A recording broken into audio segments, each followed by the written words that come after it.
అంతర్జాతీయ మహిళా దినోత్సవాన్ని పురస్కరించుకుని ఈ రోజు ఆనంద్ లో బీఆర్ఎస్ పార్టీ నాయకుడు ప్రభాకర్ గౌడ్ ఆధ్వర్యంలో మహిళా దినోత్సవ వేడుకలు ఘనంగా నిర్వహించారు. ఈ కార్యక్రమానికి మల్కాజ్గిరి ఎమ్మెల్యే మరి రాజశేఖర రెడ్డి ముఖ్య అతిథిగా హాజరయ్యారు. కార్యక్రమంలో వివిధ రంగాలకు చెందిన మహిళలు పాల్గొన్నారు. ఈ సందర్భంగా ఎమ్మెల్యే మహిళలను సన్మానించి వారికి చీరలు అందజేశారు. సమాజ నిర్మాణంలో మహిళలు కీలక పాత్ర పోషిస్తున్నారని ఈ సందర్భంగా పేర్కొన్నారు.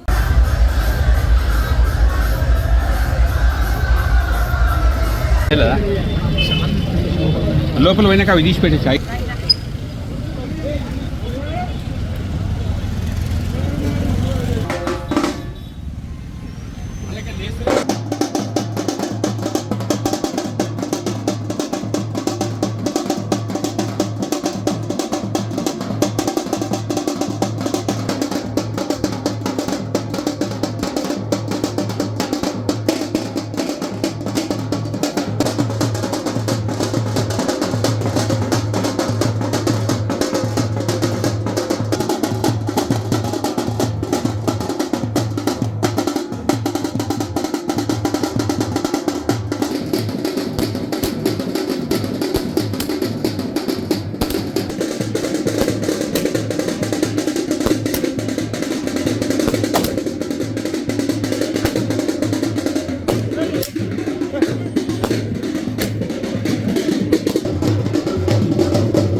సిఆర్పి అయిన హైమావతి గారు ఈ స్థానంగా స్టేజ్ మీదకి రావాల్సిందిగా కోరుతున్నాము. అలాగే తర్వాత హేమలత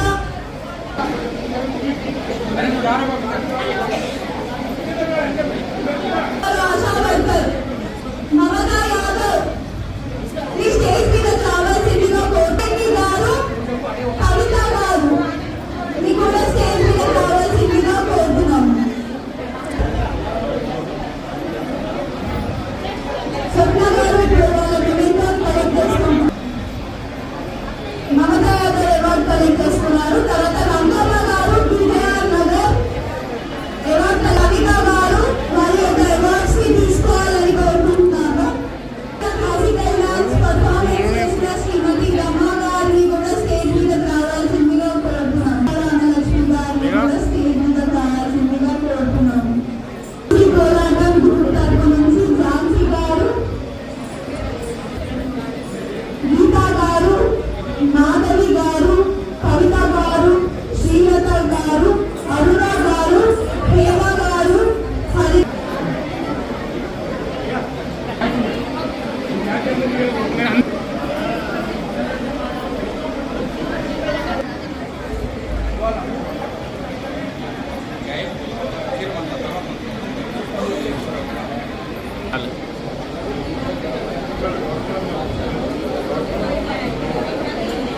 అన్నా హలో వైశాలి గారు ఎన్ని గారి యొక్క నిమిత్త తీసుకోవాలని కోరుకుంటున్నాను.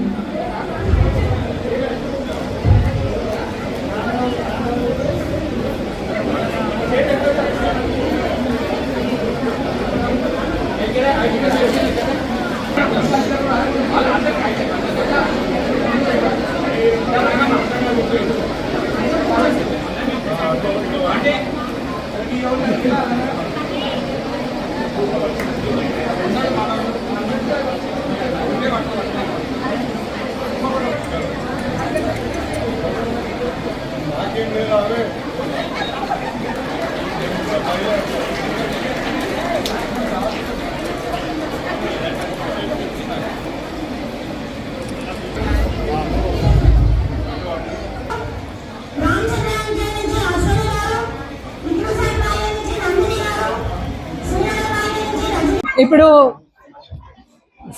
ఏం కాదు, ఏం టెన్షన్ కూడా. ఇప్పుడు ఇలా మైక్ పట్టుకొని మీ ముందు నిలబడ్డా అంటే ప్రతి మ్యాన్ ఇంకొక ఉమెన్ ఉన్నట్టు ప్రతి ఉమెన్ ఇంకొక మ్యాన్ కూడా ఉంటాయని ఇదే నిదర్శనం.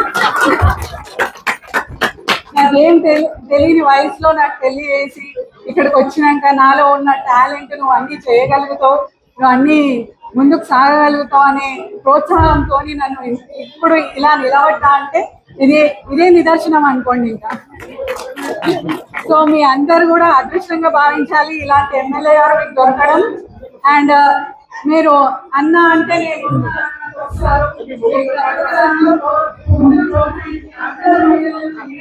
చూడాలని కోరుకుంటున్నాను. దయచేసి మహిళలందరూ అది దృష్టి పెట్టి కొంచెం ముందుకు తీసుకెళ్లాల్సిందిగా వాళ్ళని కోరుతున్నాను. అదేవిధంగా నాకు నా జీవితంలో ఇద్దరు మహిళలతోటి నాకు ఎప్పుడు కూడా వాళ్ళు నన్ను ఎప్పుడు వెన్నంటి ప్రోత్సహించి నన్ను ముందుకు తీసుకుపోయిన సందర్భం ఉంది.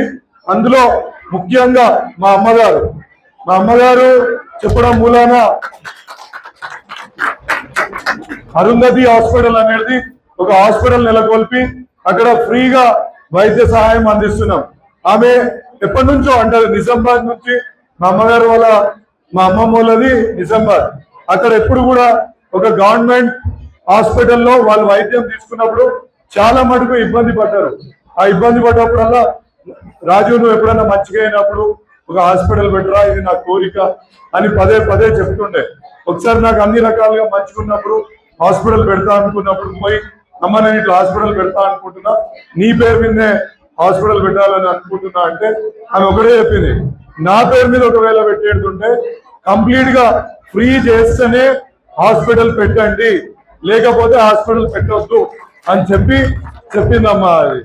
కాబట్టి నేను అంటే ఏమంటున్నా అంటే ఒక కొడుకు లోపల ఒక స్ఫూర్తి నింపగలిగితే మనం వాళ్ళు బిడ్డ లోపటైనా ఎవరి లోపటైనా ఒక స్ఫూర్తిని నింపి ముందుకు నడిపించే శక్తి మీ మహిళలకు ఉంది అని చెప్పడానికి ఆమె ఒక మంచి ఎగ్జాంపుల్ అని నేను చెప్తున్నా అక్కడ.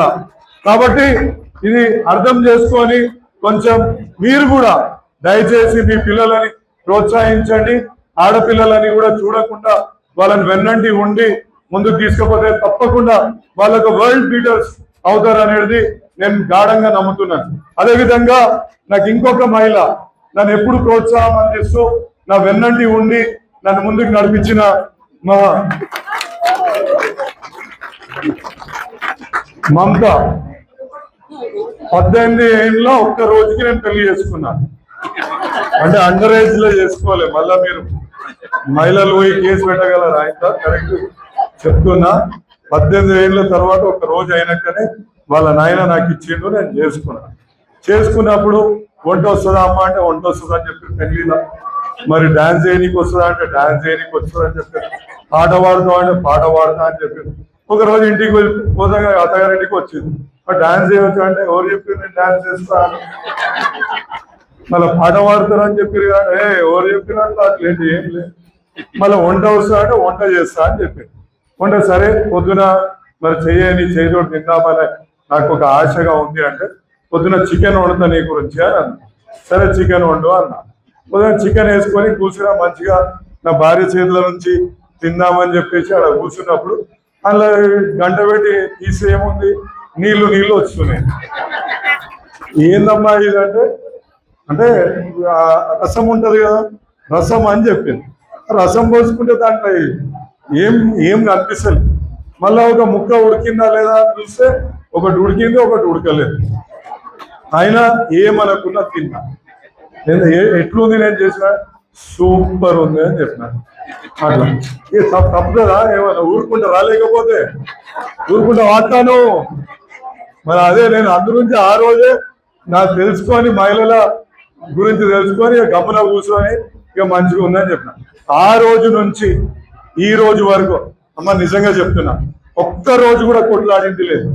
ఎప్పుడు నేను ఇంటికి వచ్చినా నవ్వుకుంటూ స్వాగతం పలికి నీకు ఏం కావాలా, నీళ్ళు తాగుతావా, ఛాయ్ తాగుతావా, అన్నం తింటావా, ఏ రకంగా నేను వచ్చి ఏదైనా రుచి ఇట్లా జరుగు అని నిన్నుగా అది అనలేని ఇప్పుడు